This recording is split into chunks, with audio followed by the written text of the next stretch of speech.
Namaskar, everyone. Good to have you all after a break at City Book Leaders. We all actually were in a break, not a break, but we were trying to settle a lot of things. And today, Rajita ji will also vouch for it, kind of social works and engagement she is involved into. Entire country was in a very different kind of situation, I must say. And when we thought we should restart our sessions after quite a gap, there was nothing better than this book, which is The Unknown Edge, and the author Rajita Kulkarni Bagga with us. This book came to my knowledge, I guess, Rajita ji, almost a year back when you started writing about it. She had a lot of questions around it, and we were discussing that how this should progress. I was able to give some of my limited inputs. And when for the first time this book came to me, it took me some time to read because I was waiting for the right time to come to read this book. And when I read the book for the first time, I found this to be really fascinating. This is just not a personal story of a banker shifting her gears into spirituality and into something which is of social importance. But this is a journey of any human being who believes that there's a purpose in life to follow. And that too with the blessings of a guru, none other than Shri himself. And over a 3-decade relationship with Shri Gurudev, Rajita ji brings in a very different aspect of life. Not only Rajita ji, but her husband, who she says she's my enemy, she's my friend, she's my motivator, she's my inspiration and everything. Ajay Bagga ji, he's here with us on the call. It's always a pleasure to interact with both of them. They bring in a lot of sense. And especially during these times while we were experiencing a lot of turbulence in our personal lives, every day we were getting many panic calls. We were receiving news of death of near ones and dear ones. And not only people we knew and the people whom we had no idea who they are. But as a humanity, we were facing a challenge. But this book is something very unique. Why? Because it starts with a story of 2811, and I have a very personal connection to that incident that happened in the country because 2nd of December I got married. So there was a very dear friend who was part of the security settings during the Taj attack, and I really wanted him to come for my marriage, but he couldn't. And that was the time when I actually started seeing that incident, and I had no idea that I would come across with someone who was actually inside the Taj Hotel that time. And that's Rajita ji and her husband Ajay ji. They both were inside. And that close encounter to that incident also gives a lot of new aspects to how the life has to be taken, how every moment is so precious and we should live in now, in the present world, and why it's so important to focus on some small things in life that actually makes your life more meaningful. So without much of ado, Rajita ji needs no introduction. She's a very accomplished human being. I would say human being rather than any professional, I must say, because that's what she inspires others to be. Despite her long-serving career, very accomplishing career at Citibank, now she is leading multiple projects, including being the president of the Shri University. And the university is just not a learning place; it's a place to actually apply what you learn out of your social life. With her in our discussions today, we have Uma. Uma is also part of the movement as the art of living. And we got introduced through Rajita ji over books. Imagine the pandemic last year started and I got to know of Uma through Rajita ji and to make a new friend over books. And that's what Rajita ji always said, bonding over books. There's nothing like anything else where you bond other than books. And I see a lot of friends who come from the same bonding that I have over books with a lot of other people. So today's discussion is very interesting. Why? Because Uma, sitting in Europe, she is a very noted photographer, a brand consultant, and a practitioner of spirituality. For her, it's quite an early morning, but you can see the nice breezy Europe in the background. I wouldn't take much of the time here, but I would now request Uma and Rajita ji to take this conversation ahead on the book, The Unknown Edge, a mystical journey of self-discovery, and that's what we all need to aspire to and aim to, the journey to the self-discovery. Uma and Rajita ji, आपका बहुत बहुत स्वागत है और जितने और बाकी लोग यहाँ हैं, we welcome you all. It's truly a pleasure to have you all here today. Uma, over to you. Thank you so much, Mohit. It's so nice. I love the phrase bonding over books. Most of my best friends have the relationships have been built over books. So it's a very special connection. But today's guest, I'm very, very delighted to be speaking to Rajita Didi. There are very few people that I get up very early in the morning for on a Sunday and, do my sadhana and turn up, and she's one of them. So I'm very delighted. I read Rajita Didi's book a couple of months ago, but I also know her as a leadership coach. So I've heard parts of the book from her in person. And when I read the book, there were so many questions that cropped up in my mind. So I start by thanking Mohit for setting up this event where we can all ask her questions. There were so many unknowns for me. And it triggered a lot of curiosity. So it's such an honor, such a pleasure to be speaking to you, Rajita Didi, and thank you so much for your time. Uma, so nice to be here with you and Mohitji with you. I want to start off, Mohitji, by thanking you and City Book Leaders for inviting me today, for hosting me. I think it will be right to say that, in life, I have been on many forums, like all of us, but to be on a forum and to have an interaction for the book is incredibly special because it's a new aspect of my life.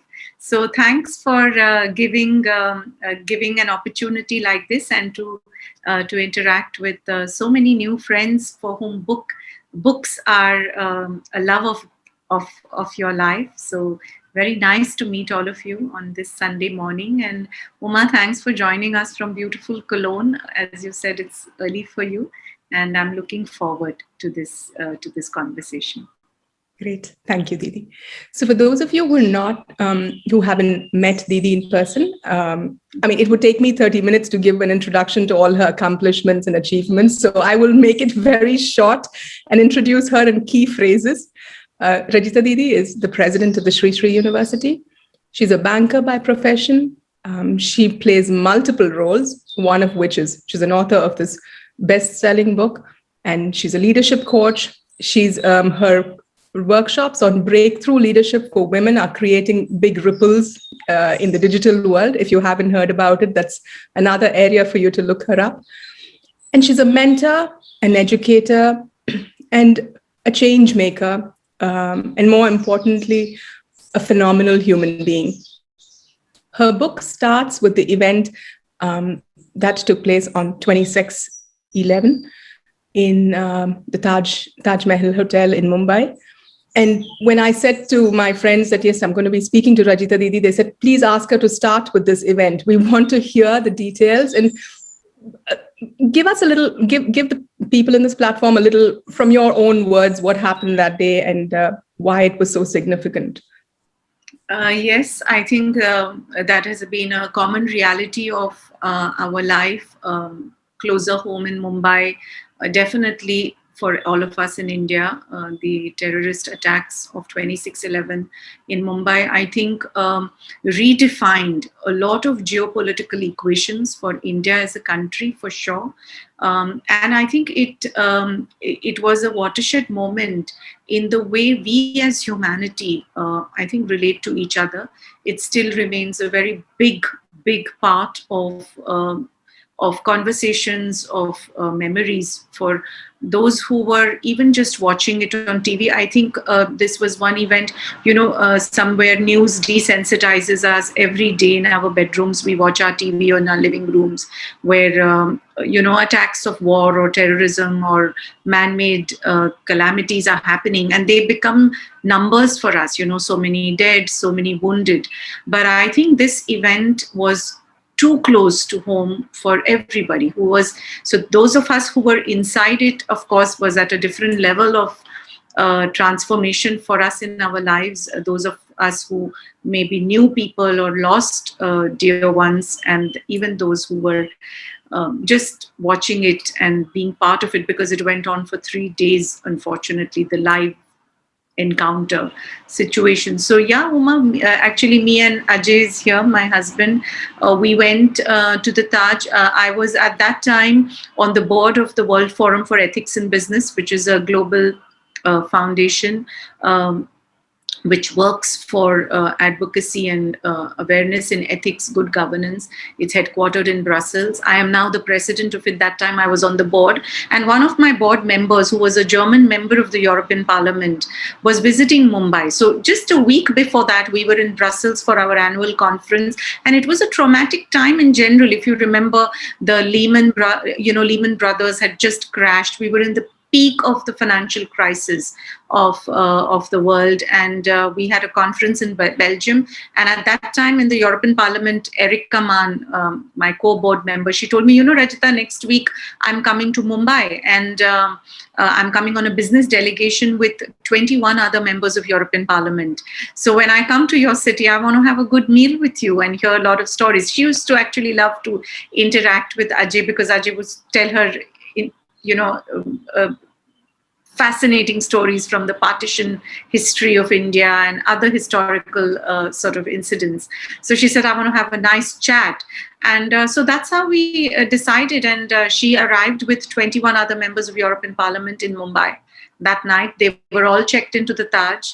But they decided they wanted to do a trip of Bollywood. So the tour guide told them, I will take you for a drive around, Juhu, Bandra areas of Mumbai, which is closer to the airport. And she came over to the Taj because they were all staying at the Taj, supposed to be staying. And we were supposed to pick her up and go to the Oberoi for a meal, because there is a restaurant, Kandahar, we used to like. Anyway, long story short, she got delayed, and we ultimately met each other in the lobby at like 9:25 p.m. And we realized that it was late and too late to go now to another hotel. So let us just have a meal there, in one of the restaurants. So we went to the Masala Craft. We didn't have any reservation. So the hostess said, ma'am, we have no table, but there is a table by the door if you want it, if you don't mind it. And I said, yeah, it's too late. Let's just grab a table which is available. And we sat down, and in 2 minutes, all of this started. So, and then we were there by next morning around 9:30, 10:30, by the time we could leave, and then by the time we could find a ride home. And by the time we got home, it was almost noon. And it was I think it was a completely avoidable night for many of us. And it is an experience that nothing in life prepares you for.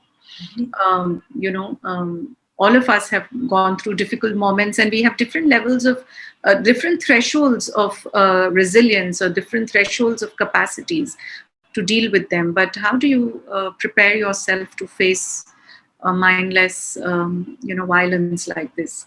So that is what happened. And we just were running from pillar to post with very little or sometimes no information, or sometimes wrong information to save ourselves. We missed Uma that night 5 times. We missed the terrorists. So it was like we found out retrospectively that when we were at a particular place, they had just left from there, or we reached a place, and like that we left a place and they just reached there, kind of a thing. So for 5 times we actually missed them by a whisker that night. So there was a big, I think, divine power that was willing for us to come out. Many others were not as lucky.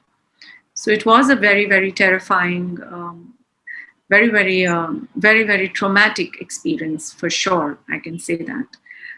And you prepare. We all think we have certain thresholds of courage. I must say this, that between me and my Ajay, he was really like a Buddha. He was totally like doing a lot of coordination, all of that. I went through some moments of course, sometimes fear, sometimes anger.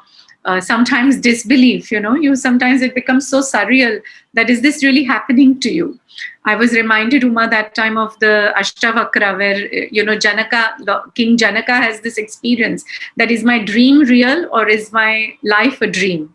What is the reality? So that was a moment like that is this happening around us? Yeah, so it was like that. Yeah. But when you read your book, it's so clear that it was a part of a grand divine plan to put you there. Yeah, actually,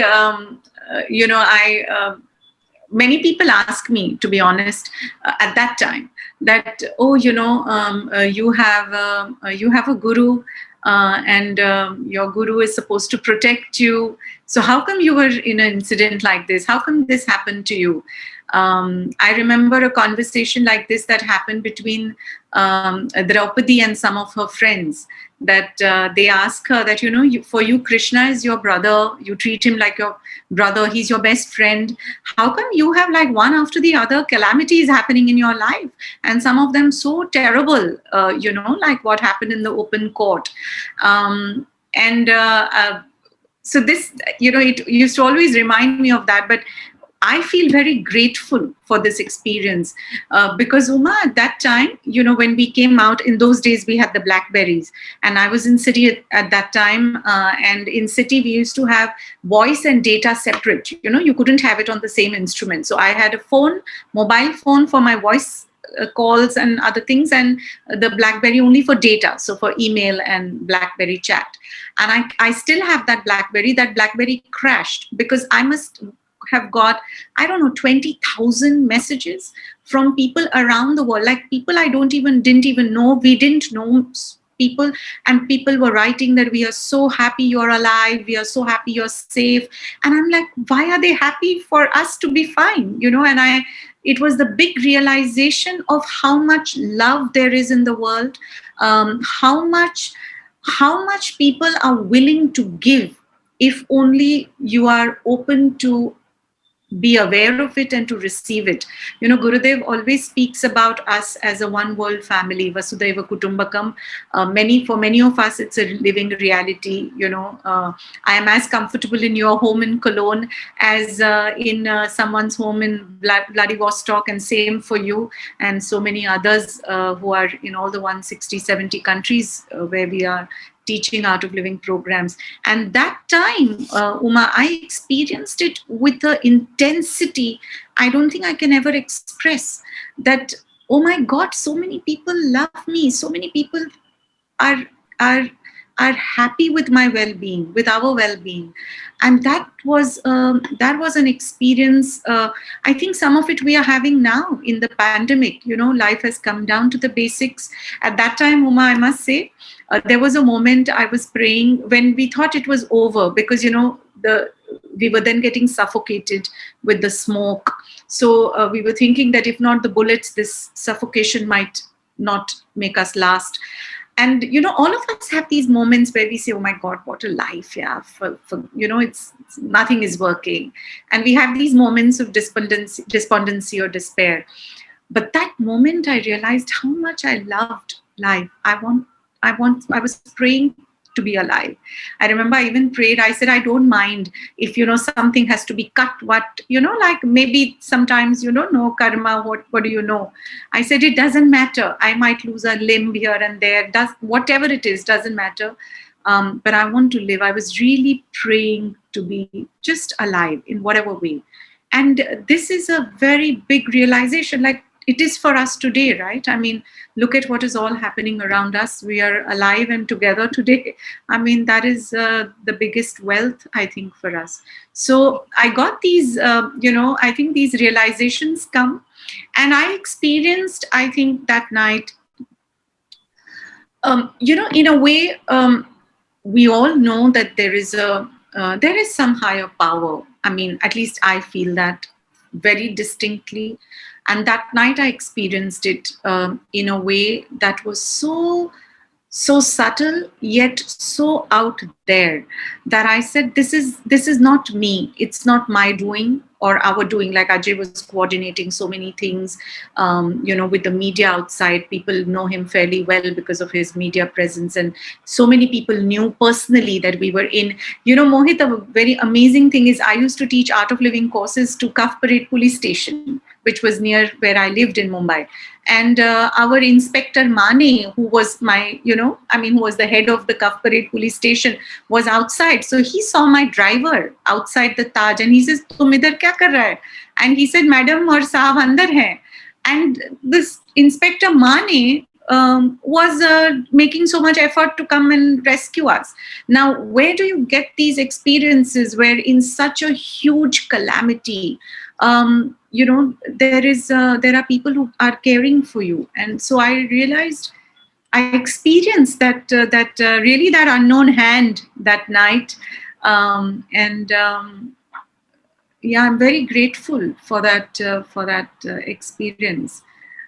I think, Didi, while you say you were so happy that so many people were, messaged you and you heard from so many people and they were happy for your well-being, I think the difference there is you have touched so many lives. That's, you touch them in a way which was not superficial. So I think that genuine connection, human moment of wishing you well really came from the work that you and Ajay Bhaiya have been doing in the past. That's right? very kind of you. Thank you. That's what I also realized when you, you could hold positions and stuff, but the gratitude and the connection people have when you serve them is incomparable to, working for profits, I would say, or working just for material growth. So that's something. Yeah. Actually, again, in this pandemic, we are all experiencing, Mohit was sharing just now before we began, that how they were all involved in helping people find beds, helping people find oxygen. What we are going through in our country seems a little better this week, but we are all experiencing it together. And sometimes we are just, I think, reaching out to people we don't know anything about. We get a WhatsApp message, somebody gets up, decides to cook a meal, send it around. I think we are experiencing that inner core of our existence, which is indeed compassion, love, or that ability to care beyond, I think, getting something back.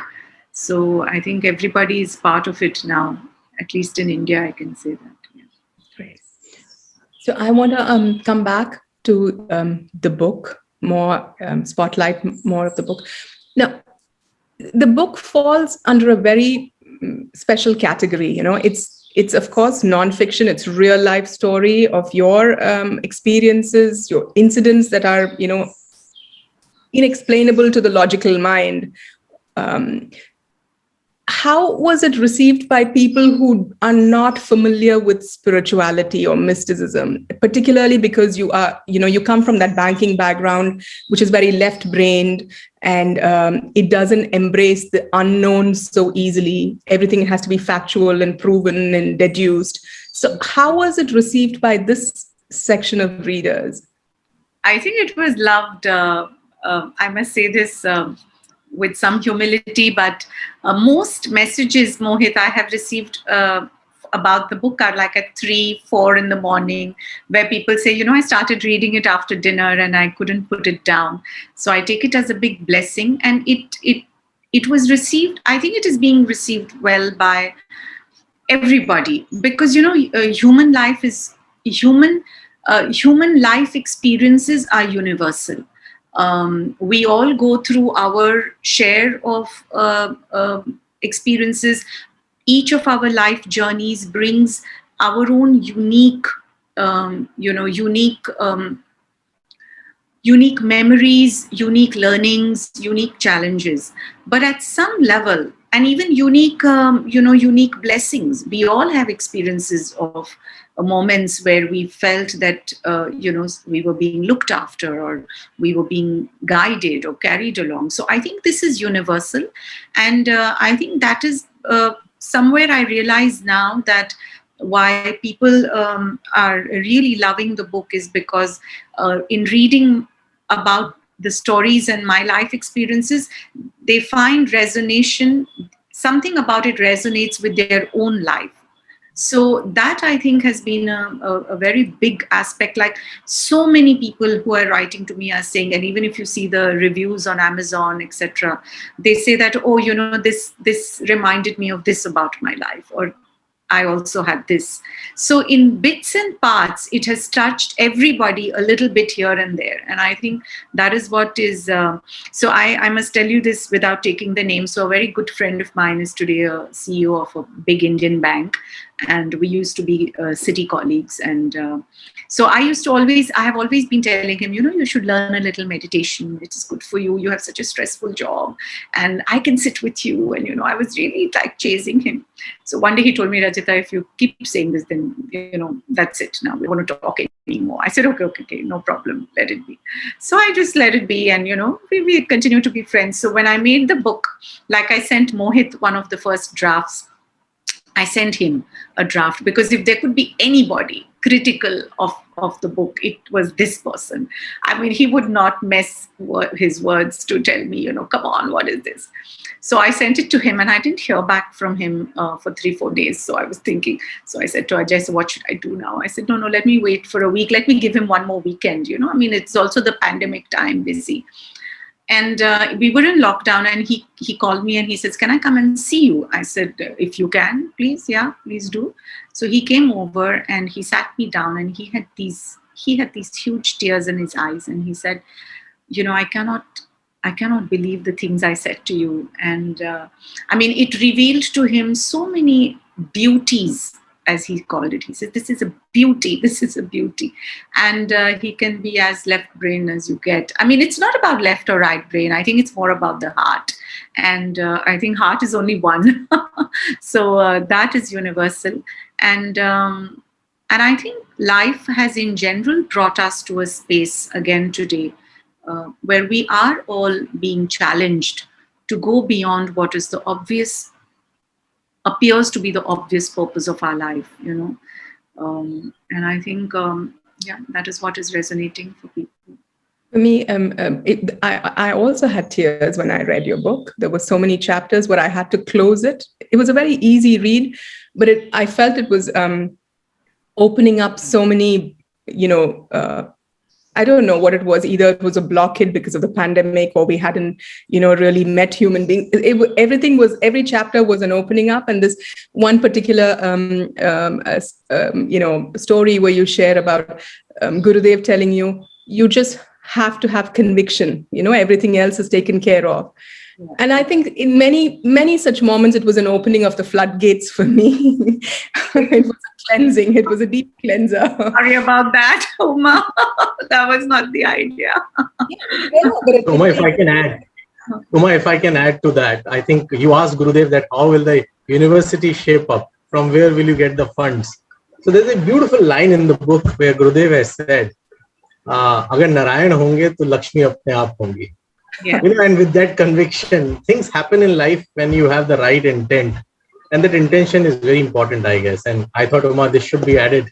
There's a very important part of the book, which is the sole cause of what we do. Thank you. You are so right, Mohit. Gurudev always says purity of thought or purity of intention, clarity in the mind, and sincerity in action. So that purity is important. We are building the university not only from scratch, I think from negative. There were huge quarries there, illegally mined quarries. When I went, I've written about it in detail. When I went the first time in 2009, I was still with City at that time. And I didn't know why I'm being invited to go to Bhubaneswar. That was, by the way, my first time to visit Bhubaneswar. And we went on this arid piece of land, which was like just 2 trees and like so many thorny, dry grass. I mean, I had so many injuries. I was wearing a sari. So through the sari, I had so many, injuries on my legs because of the very, very dry grass and the thorns. And Gurudev said, we will have a very huge university here.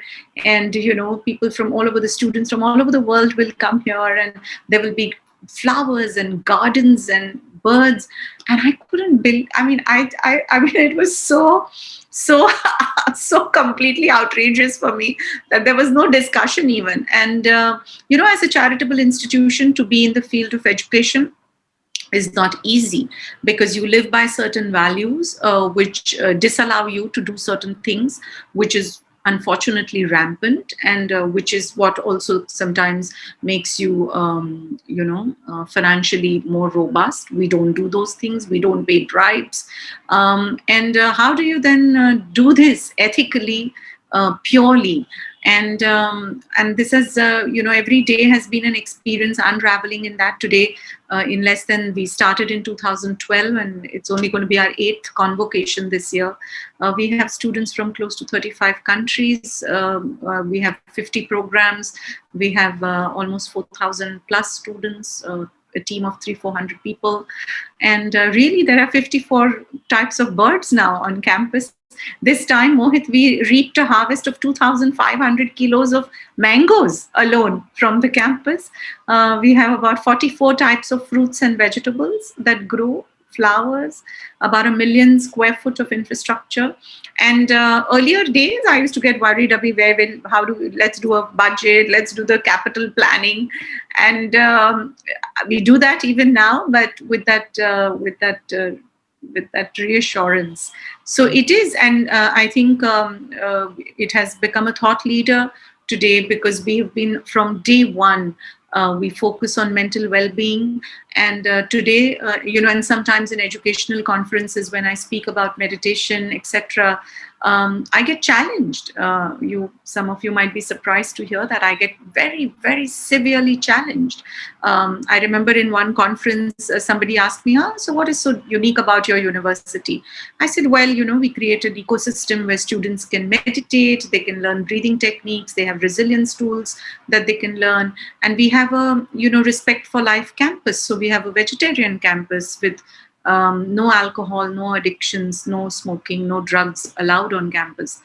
And one of the professors from a very, very big technology institution of India said to me, madam, you are infringing on the freedom of students by disallowing them to eat what they want. So that somehow is unfortunate. And what if they cannot be creative without taking a peg? I said, well, I mean, what do we say of ourselves if this is the state we have come to in life?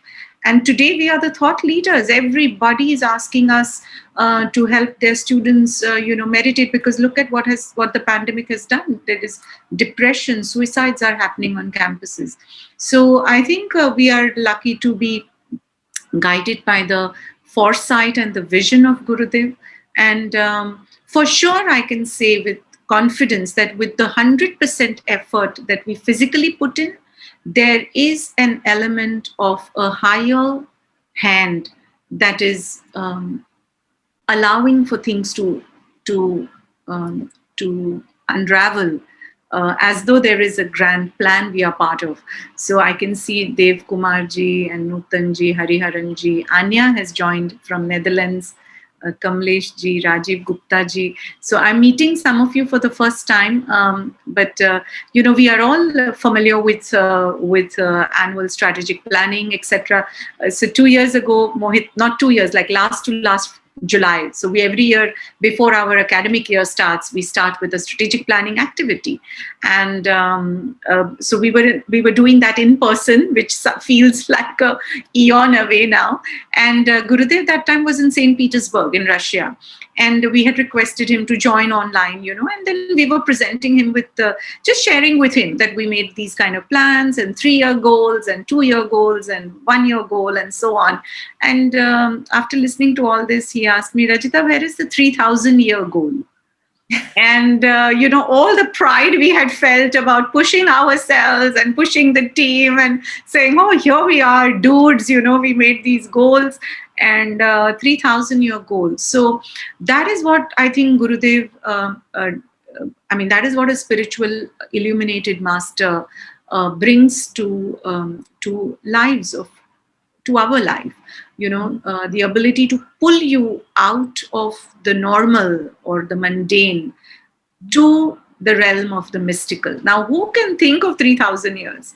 I mean, God knows, God alone knows, or who knows. And to even explode, not just expand, but explode your mind to these levels and these realms, I think is what for me has been the biggest blessing of my association with Gurudev. And we are seeing it, in practical ways, it happening in sometimes very simple ways. And I'm seeing that I see that happen all around the world. So that is the unknown we are moving towards. That 3,000 years is not known. And what is that we are moving towards is something worth thinking. Actually, Uma, you might have heard Gurudev always says that if you have to worry about something big. Like he says, okay, you want to worry, no problem. Everybody, for us, worry is a way of life, right? We worry about this or that. So he said, but worry about something big, like worry about what will happen to the planet in 100 years. Worry about, where is the human race headed to? Like, so big that it actually strengthens you more than weaken you. Worry tends to weaken us, disempower us. But if you worry about something so huge, then it actually gives you strength. Like right now, I can say that, the government of Odisha, we have an Ayurveda hospital in our campus, a 100-bed hospital. And the government approached us and said that by tomorrow, we want it to be converted into a COVID care center because we know you can do it. And we were, absolutely not ready. We are in lockdown. We had, minimal staff on campus. And we did it. And now we are starting to build our allopathy hospital. Now, that is such a huge project that it is beyond worry, actually. It is so big that there is no point in worrying. You have to just go and do it. So that, I think, is what it is about, I think, spirit illuminated masters, enlightened masters, that they can empower you with something so big that the little things that disempower you kind of just go away out of life. I don't know if I'm making sense, but yeah. Anytime in your childhood or in your younger years, formative years, did you ever get the feeling or the thought that you were made for something so grand, so big? Oh, that's very kind of you to say that we are living. Yeah, we are indeed actually living grand lives. Life with the spiritual master is very grand because it opens vistas for you which you don't even know exist.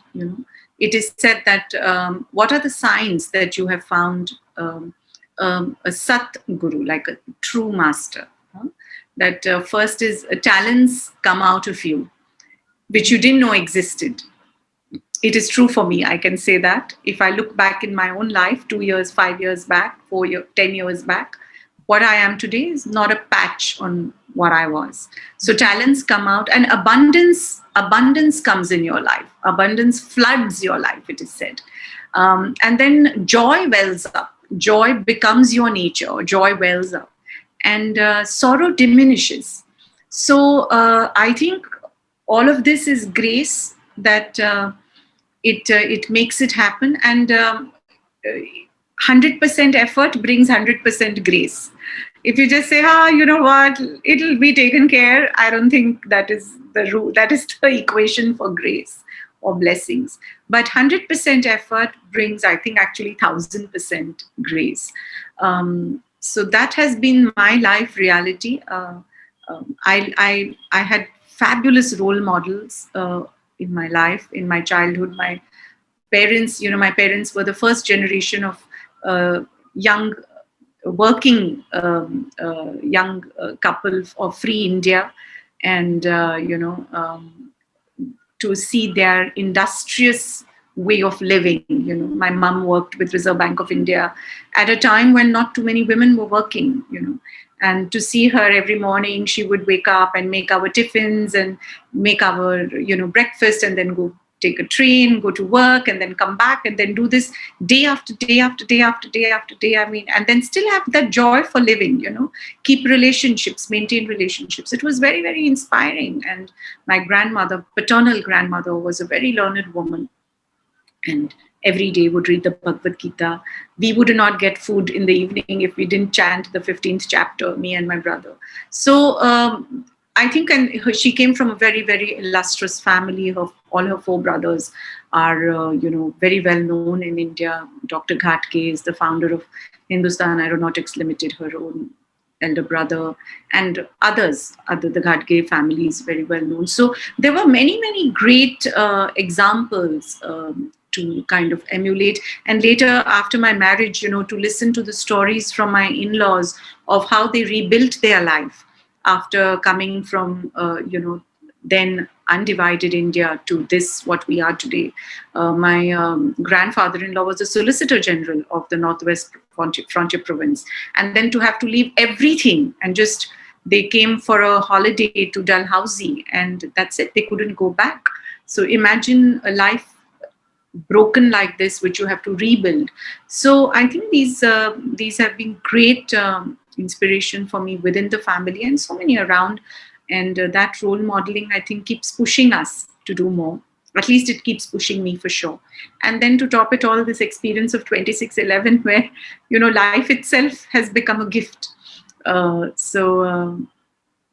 Yeah. But when I was small, you were asking me, no, not really. But I used to tell my grandmom, I don't know from where it came. It must have been just some childhood thing that after I turn 40, I will do something different. And it was indeed like that. I left city when I was 40, just after this incident. And yeah. Gurudev was already speaking through you. Yeah. There are a lot of questions also from the audience, and I think Mohit has a favorite chapter from my chat with Mohit. He might want to ask you something. Yes, but, sure. Allow time for the audiences participants to also ask you questions. So Mohit, okay. Yeah, thanks, Uma. My question is around the masala milk story that you have mentioned in the book, which is actually the Annapurna story in the modern times. While your preparation had gone wrong, but still the way Gurudev gave a compliment back to you on that masala milk, I think everyone should listen it. Tell us that story. And by the way, we have opened the mic for everyone in the audience now. So whoever wishes to, please open your mic and ask a direct question to Rajita ji. Please feel free. Considering this is a Zoom platform, and if everyone starts asking the question at the same time, that we will have to manage. So please use it diligently. Yeah. And the option is open now. So Rajita ji, after the masala milk story, we would love to have. Yeah. So, in the art of living amongst our friends and all, in a lighter vein, we always say that we don't believe in miracles, we depend on them. So after I, when I met Gurudev for the first time, and many things started happening, Mohit, in my life, which was not what I planned for or even what I expected. But they seem to be very effortlessly steering me in a direction that felt right, in a direction that felt it is for me.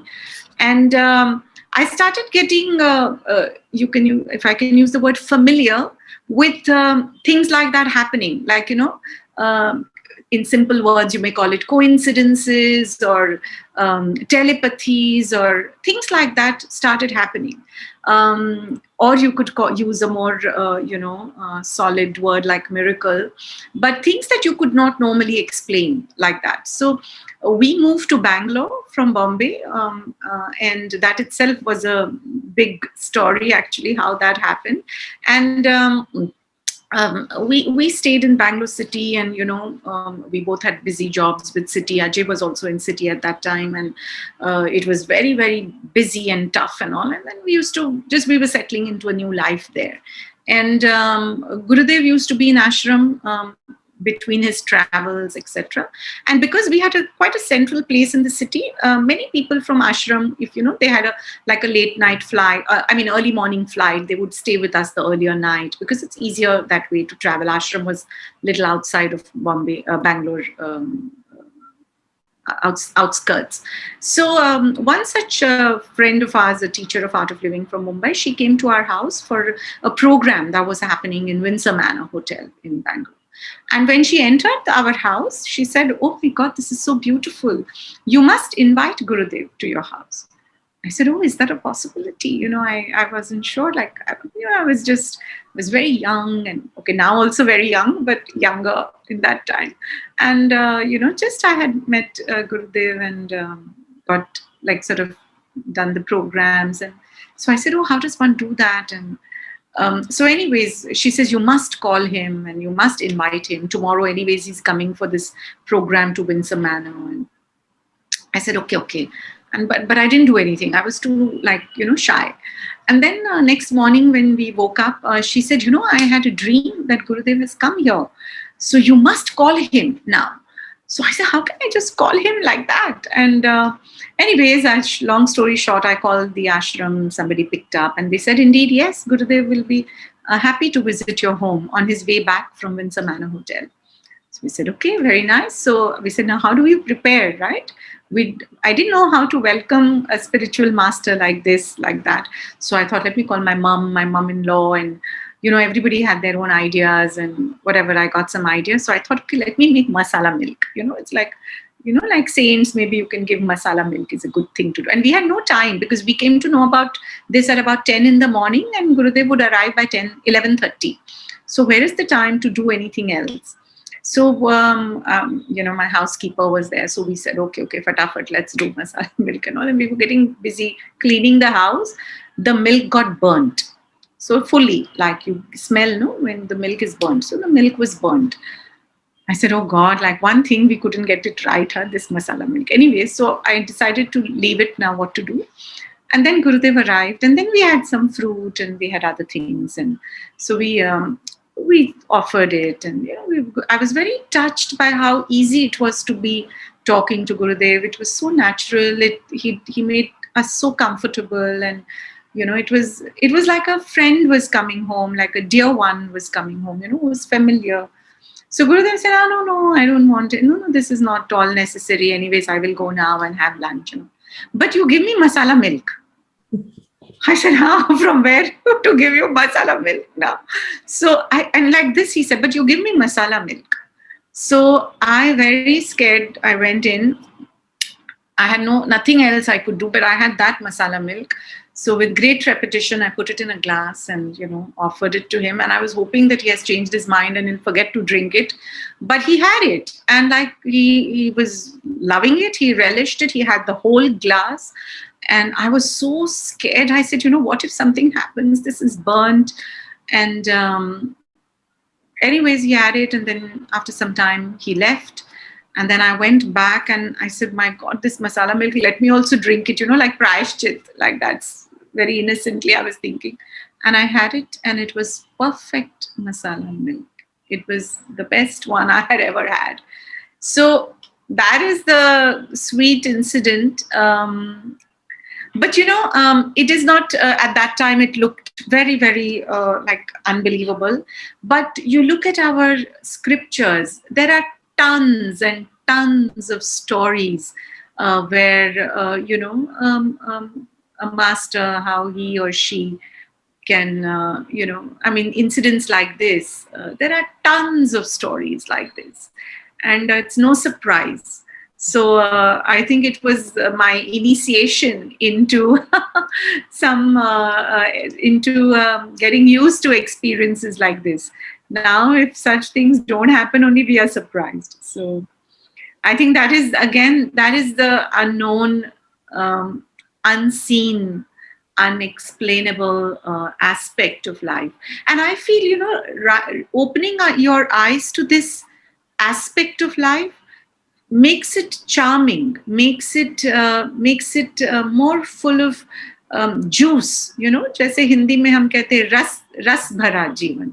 नहीं तो क्या है, उठो, खाओ, पियो, काम करो, सो, थोड़ा कुछ इधर उधर लोगों के साथ कुछ करो.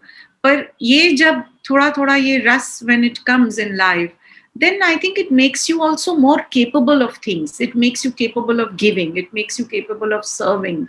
That is what I have personally experienced. And I see that all over the world, when we travel and to teach or for various activities, that Gurudev has started. And I see that all over the world. So in that sense, it is very universal, at the same time very unique and special. So I took that opportunity to write, Mohit, some such instances, which you cannot, there is no logical way to explain them, but they happen. And that is what, we used to know the Nobel laureate and extremely well respected physicist, Dr. Dürr in Europe. He's German. And you can look him up. I think he was a friend of Gurudev's. They used to have the most endearing conversations. I used to always request to be somewhere in the corner in the room to hear them talk, because they used to talk about matter and spirit and, quantum physics. And he used to always say to Gurudev that I studied matter for 40 years only to realize that it doesn't exist. So I think coming from a quantum physicist, it tells us that beyond matter is the unknown realm of the spirit, and that is what is spirituality. I think to look beyond, to realize that this is not it, and then that uplifts your spirit. That uplifts your being, and I cannot give gyan like this on this, but that is my experience. That and even when you're doing, and it is not, sometimes people ask me that, but how do you live in samsara, like in the world, and then be spiritual? Actually, that is exactly the place to be spiritual. Like when you are in a very, very heavy traffic road is when you have to watch out for the signals and how you drive. When you're on a sort of long freeway, a little bit here and there, it doesn't matter. So when life is what it is when we need that I think spirit. And I hope that those of you who are here who have not yet read the book will find that joy in the book. I can totally vouch for that joy, I must say, and I actually had tears when I read some parts of the book where the encounter with death was so close. But I think there's something which is because of the karma that comes back. So I can definitely vouch to it. And while you were mentioning about spirituality, just to add to a lot of people who have come in here today, on 1st of June, Rajita ji, we are hosting a very noted author and spiritual guru, Shubha Vilas ji, for Hanuman Chalisa and the stories behind Hanuman Chalisa. Oh, how lovely. And then on 3rd of June, we are hosting Rohit Chopra, who is a very noted professor from Santa Clara University, US, on his very recent book, which is the Gita for the Global World. Mm-hmm. So, yet again, a very different perspective, non-secular. Most of the times you believe it's secular. No, it is not. It's a basic conversation. So while you mentioned about scriptures, I thought I should mention it to all the people who have joined. That's fabulous. It would be lovely to have you as well as part of the discussions there, in case your time would allow. Of course. No, Hanuman Chalisa is Ashta Siddhi Nav Nidhi Ke Data, Ashivara Dina Janaki Mat. I mean, how much more glory can you sing than of Hanuman? The epitome of Shakti and Bhakti. That's the most potent combination. While you mentioned about some magic happens, while we thought of starting our sessions again after this pandemic, because during the pandemic time, I was also engaged, a lot of people were engaged. Yeah. And automatically, believe me, these books are coming on their own to me.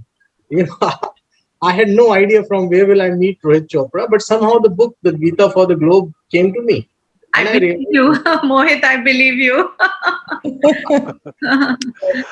Why don't we take a few questions, or from the audience if we have some questions? If we have Jai Gurudev, Rajita ji, I'm Hariharan.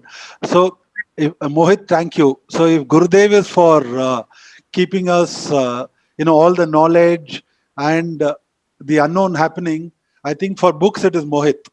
Because Mohit has been doing it for about 3 years. I've been knowing him. So I think amazing personality. So I have two questions to you, Rajita ji. One is, how does banking and spirituality come together? And number two is, what makes you grounded? Because me and Mohit have this, question every time something goes well. How do we make sure we do it better the next time? so we interact in the same manner. So I want to know from you, what makes you feel grounded? Thank you, Hari Haranji, for that, for those questions. So let me take the second question first. Both my side of the family and Ajay, my husband's side of the family, both of us have one thing in common. We are from, my father is from Belgaum. There's a place called Vantmuri near Belgaum. It doesn't exist anymore because when the dam was built, Koina, the village went under. So recently, actually, my paternal aunt has written a book on our family, and to read through those glories. I mean, from our very childhood, we had that thing that such a huge thing we had, such a huge. I mean, it was a pratishthan, and then it is no more. So similarly with Ajay, I have that similarity because they had everything. Northwest Frontier Province. I mean, their house was so big that my mother-in-law used to say that she needed a pony to go from one end of the house to the other. But then that's it. And in one stroke of life, it just finished and you had to start life all over again. So I think for me, it is that is somewhere in my DNA that nothing is permanent.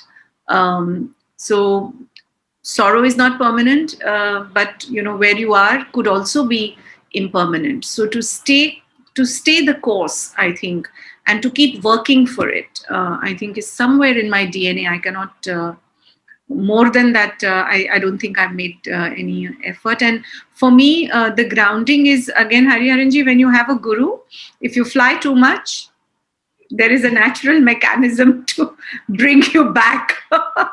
So one or two times you experience it and then you become smart, you get intelligent. So I think the I can also confirm that. You can vouch for that, Uma. You can vouch for that.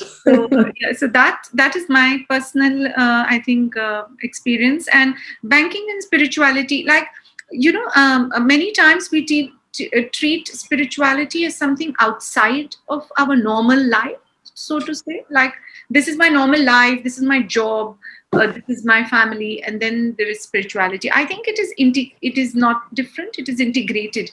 It is about who you are and how you live. So for me, it was not a challenge. The only challenge, I must say, in those years I had was with time. I had a pretty big portfolio role. I used to head Asia Pacific for 3-4 functions. So I had 12 countries and 5 businesses. And, I was just practically on the plane. My family always used to joke, I know Changi Airport better than my kitchen. And that was the truth. So my challenge then was time, but not more than that. I think the real expression of spirituality blossoms you from within, which then expresses in all aspects of life, whether it's your profession or your personal life or your relationships, etc. So that is how I experienced it. Yeah. So just unmute yourself and ask the question. I saw Rajiv ji, you had raised your hand. Yeah. So, some of us are lucky to find the guru, in the first instance, like this is it. But some of us, have to go through, so is there a way to navigate your life to distinguish between, this is a guru in my life and this is the guru in my life? Yeah. Rajiv ji, I can only say I understand your question, but I cannot empathize with it because yeah, it did not happen like that. Sure. It is okay. I'll give a slightly more spiritual answer to this.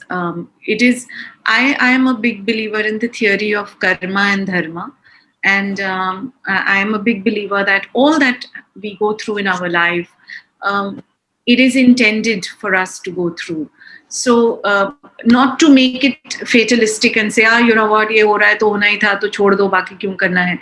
Like Gurudev says always, treat your past as your destiny and your future as your free will. So it keeps you free of guilt from your past and makes you enthusiastic and, keeps you committed to do purusharth, self-effort for your future. So yes, for some of us, maybe karmically we have to go through some levels like that before we reach. But when we reach, we know it. There is no explanation to it. It is also said in our scriptures that your guru finds you.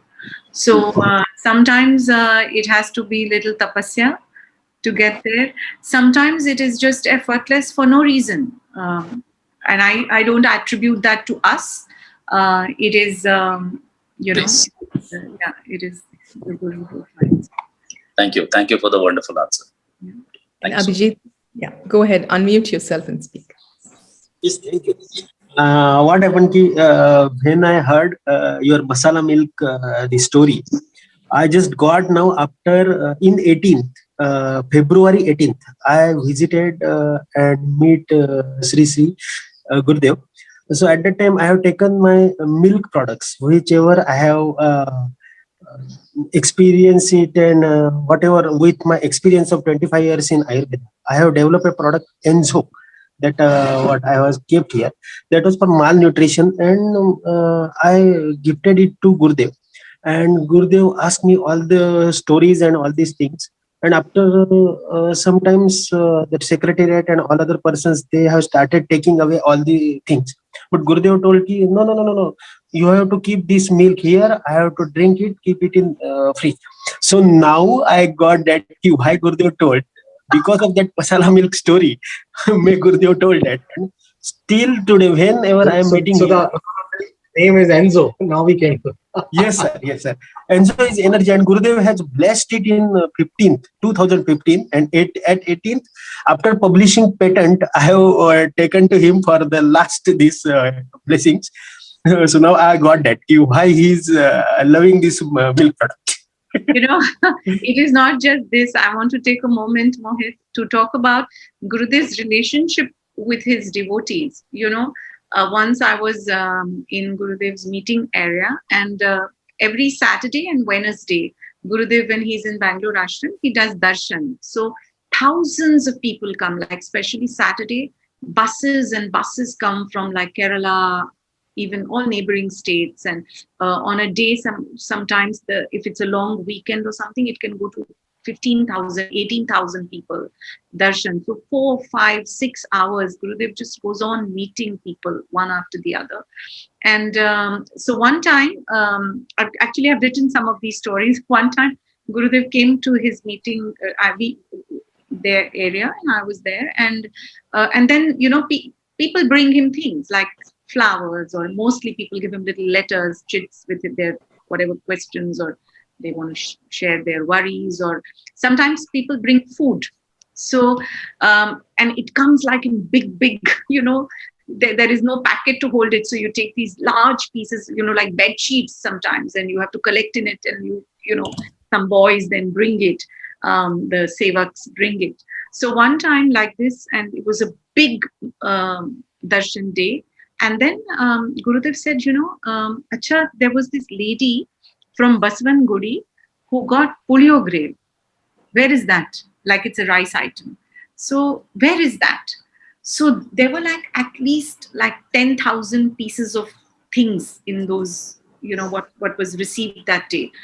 Until he found that rice puliogre from that lady from Baswan Gudi. Because he said she's prepared it with so much love. And one time, similarly like that, some lady from Kerala got him some special curd. And somebody said, Gurudev, she has traveled from Kerala. Maybe it has got spoiled. Maybe it's better not to have it. He said, no, she has got it. I have to have it. And so it is unbelievable, this... It has also happened that, sometimes people get into they organize everybody in queues and, rows so that it's easier to walk around. So somebody asks a question, and then one day Guruji said, but you asked me this question in that third row. I met you there. I already answered you.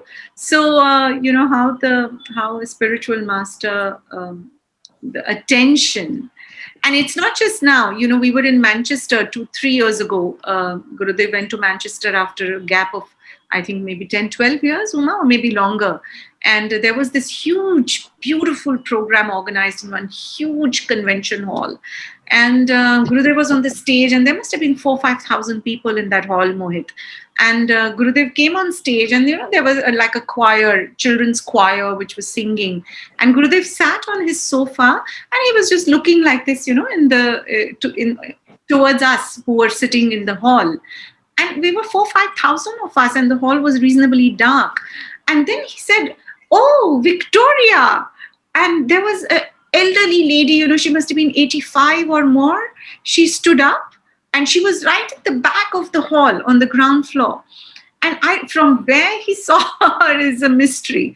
And he stood up, and then he asked about some other lady, Jane, and some other 6-7 names like this. And all of them, like ladies who were in their 80s, 70s, all of them stood up. And they apparently had come to Bangalore Ashram 20 years ago.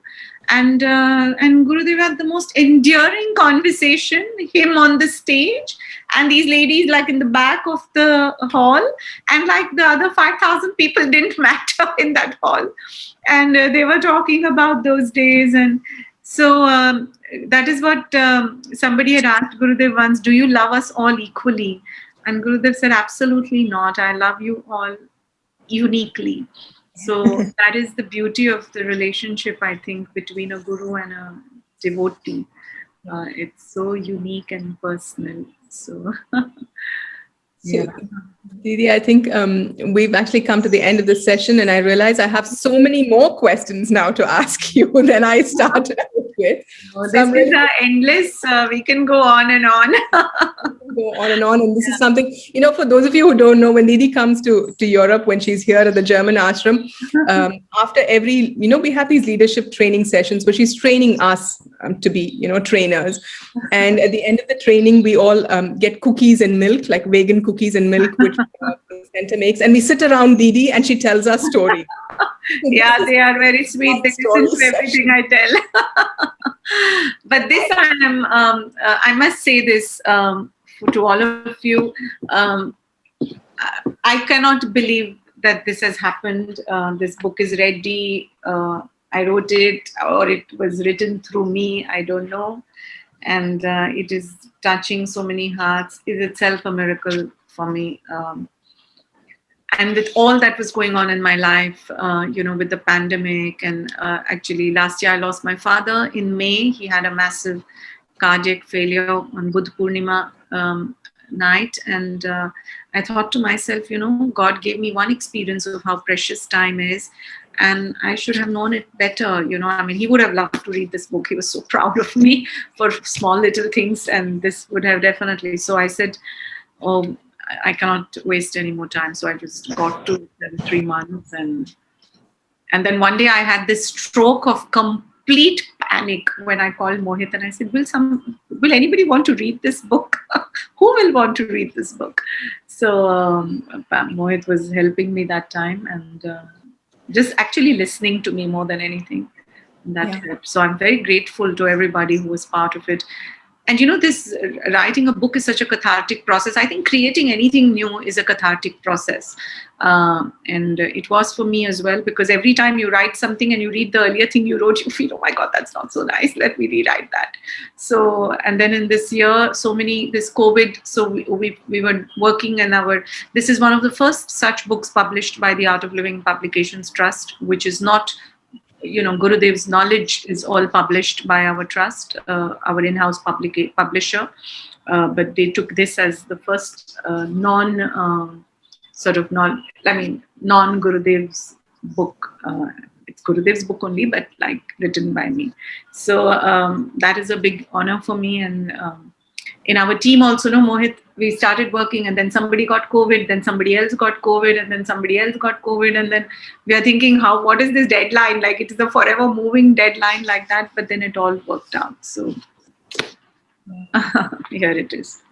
Thank you so much, Didi, for the time you've given us, and with the intimacy with which you tell stories, and the inner details and the inner scoops that we get to hear from the person who's experienced it.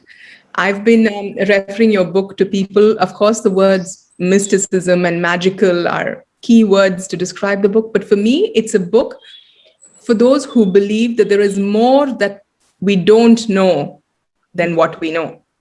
I think for those who have that attitude and who want to open up themselves to the unknown, grab it, read it, be inspired, and take the next step in your life. Yeah. I'm sure. Yeah, and it is within 4 days of it getting published, like it was pre-booking was on, it became bestseller #1 on Amazon. I kept asking Mohit that ye chalta kaisa hai, inka algorithm kya hai? What makes it go like this? And I think the algorithm is very simple, which you have written in your book, which is page number 216, is Shraddha. When you have Shraddha in the unknown, when you have faith in unknown, everything happens in the world. Yeah. So it's that like a balloon, it's like a balloon, and doubt is like a small pin. You put it and the balloon bursts. Yeah. So Shraddha and what you have written as a... And also the unique association with City Book Leaders. Maybe City Book Leaders helps your Amazon algorithm. Let's put it like that. Yes, I'm quite sure. And it's so nice because of this. I met so many new friends today. Sujata Mundra ji, Kamlesh ji, Dinesh Arora ji, Shakun Kimat Rai ji, Dev Kumar ji. I mean, I'm seeing the names whose videos are on. Hariharan ji, ji. Anya is joining us from Haarlem near Amsterdam. She lives in a beautiful, beautiful part of Netherlands, and Anya took the book to Europe, which is why exactly. Yeah. And I'm fully busy and together also with Uma in Europe. Yeah. And the first reactions are really amazing. And to listen now to you was also very inspiring, because I have a lot of contacts with magazines now, etc. Dus for me, it is sometimes a learning process, but very well done, Rajita. You are a real amazing person. Thank you. Anya, thank you. And some very senior people have joined. I can see Arun Shenoy ji is a very senior art of living teacher. Arun ji, can we see you? Others also are there. Oh, Kinnari. Are you Kinnari? Can show me Kinnari? No, ma'am. Actually, my video doesn't work. But yes, I'm Kinnari from Bangalore team of here. Oh, Kinnari. Yes. We worked together in Bangalore in 1999. Kinnari. Yes, you're right. So, now the way you're talking about Guruji and yours, it's feeling like that for me with you, because, in spite of having 20 years gap, when you take my name also, it feels like really wow. Oh, nice. Rajita Didi, just to say, Gurudev, I just wanted to hear you. I'm traveling. I may not be able to put my video on. I just wanted to see you and hear you. No problem. That's very sweet of you. No. Where are you all joining from? Like Rajiv Gupta ji, all of you. Where are you all? So I'm in Gurgaon. You are in Gurgaon. Okay. And Hariharan ji, where are you? I'm at Gurgaon. Also Gurgaon. I also practice art of living. Okay. So. Very nice. And next time, say we should try recommending that we should have the city name as well alongside the people's name. No, just it gives a sense of, where everybody is. Make us more inclusive that way. Fantastic. So we have taken extra 15 minutes from your busy schedule today. Rajita Didi. Yes. I am Dr. Subbarao from Parbani, Maharashtra. Oh, namaste. Namaste. I am also art of living teacher. Oh. I heard you in that Vishalakshi Mandap, your story of Bombay Terrorist Act, when you spoke in that recent time. Yeah. And today I am lucky that day also I saw the live. Today also I saw your live. Very nice of you to say. Didi, just if you don't mind, where can I get your contact phone number? How do I write it on the chat for everybody. Okay. I am a pediatrician. Okay. Now I retired as a pediatrician and I have free time to help you in any way medically in your any of the projects as a senior art of living teacher. Okay, very nice. I'm sending this. Oh, it allows me to only send it to Mohit, the details. So Mohit, I have sent you. You feel free to broadcast, no problem. And also for the women who are here, I want to tell you that one of my recent experiences, I mean, I have many interventions with Rajita Didi in the course of the year. It's of different magnitudes and intensities. But the recent one that I did was a 3-part workshop called Breakthrough Leadership for Women. Please Google it, look it up, look her up, connect with her on social media. And if you really want to do something with your life, if you want to grow personally by leaps and bounds and get rid of all these things which are inhibiting you, register for that course and gift it to all your mothers, sisters, whoever needs to, whoever you wish well. It is not something to just know about, it's something to act upon, and you will come away with, like a toolkit. Yeah, absolutely. It is a must register, and you don't buy flowers. I think buy this program as a gift for your wives, sisters, and mothers, whoever you wish well. It's so powerful. Mohit, also Swami Pranavanand has joined. Swamiji is a very respected and senior Swamiji of Art of Living. Swamiji, are you able to hear me? And yeah, Didi, I can hear you, and yes. I'm just. Is it possible for you to put your video? There you are, Swamiji. Yeah, it's very nice. I'm everywhere in my courses, in my session. I recommend this book because there's no doubt about it. So and everybody, Swamiji is a national level chess player in his Purva life, or even in his Purva life, and now he has committed his life for humanity, and he travels all over the world, of course now virtually, and teaches the Art of Living program. Swamiji, aap Pune mein hain? Kahan hain? Now I'm in Bangalore Ashram. Oh, you're in Bangalore Ashram. Most for a good part, we have a beautiful ashram in Pune also, near Alandi. He manages and he looks after that, amongst other responsibilities, and a big inspiration for all of us. What a pleasure it's been, Swamiji, to hear you as well. Rajita Di, now we'll have to wrap this. We have many of us who want to speak to you. Uma, you want to say something? No, I just see Shakun Kimatrai raising her hand for a long time, and I just felt we should ask her before. Yeah. No, I will be very brief. Can you hear me? Shakun, how are you? So long time. Yes. We have met. Is it? Yeah, in Mumbai. Remember, I came to your home with Bhanu Didi. Wow. No, I think you're mistaking me. I don't think Bhanu Didi has ever come home. No. You must be another Shakun. Okay, but so maybe another just to tell you that I loved your talk. And I just wanted to say something because it's very late already. I am a writer myself, and there is a book I've written, A Blessed Life, which is so much like, in the sense, various so-called miracles that have happened in my life, but I have not wanted to release it while I'm alive. Oh. The reason being that I just feel, I don't know, it seems like, I don't know. There is this kind of feeling that I wanted to be released after I'm dead and gone. And then let them believe what they want, let them not believe what they like. But maybe you have inspired me, even though a lot of people tell me, why don't you release it now? So how do you feel? Does everyone believe you? So for me, what you are feeling, I can empathize with because I went through it myself. I told you I called one day Mohit in a panic mode, not panic, in a confused mode, that who wants to read it? So it is not unnatural to feel like that. Maybe all authors go through this in some way or the other.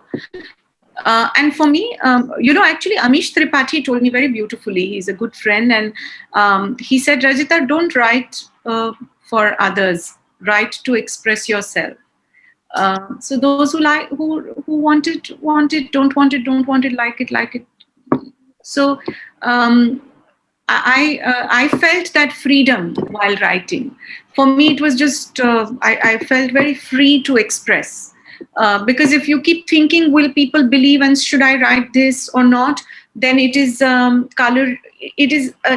coloring or affecting the free expression of your experience. So you leave that to them, and they're. Maybe I'll start thinking in that direction. So far, the door has been closed. Yeah. Let's see. Maybe there is a peep, and maybe I think about it. Yeah, please release it. And in this time, every story of hope, every story of that can uplift you is so valuable to the world, with all that is happening around. So go ahead. Fantastic. Thank you.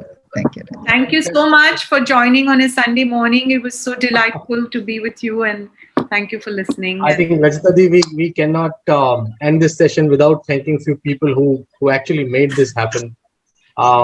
Definitely to Sonia Gulani ji, who introduced both of us, correct? Yet another author. It's been quite some time that we know each other because of Sonia ji. She couldn't join in today, but she has sent her blessings. And of course, to your husband and to your friend and enemy, Ajay ji. Wait, I didn't say enemy. Don't say point. Always brings the new. I said critique. I didn't say enemy. What? and to Jyoti Garnayak ji from SSU, has been Yes. a great help in organizing whatever we could do today. To Ridhima, my colleague, who's on the back end of it. To Uma, especially for you, for taking out time early morning, and we know the reason as well when you get up early.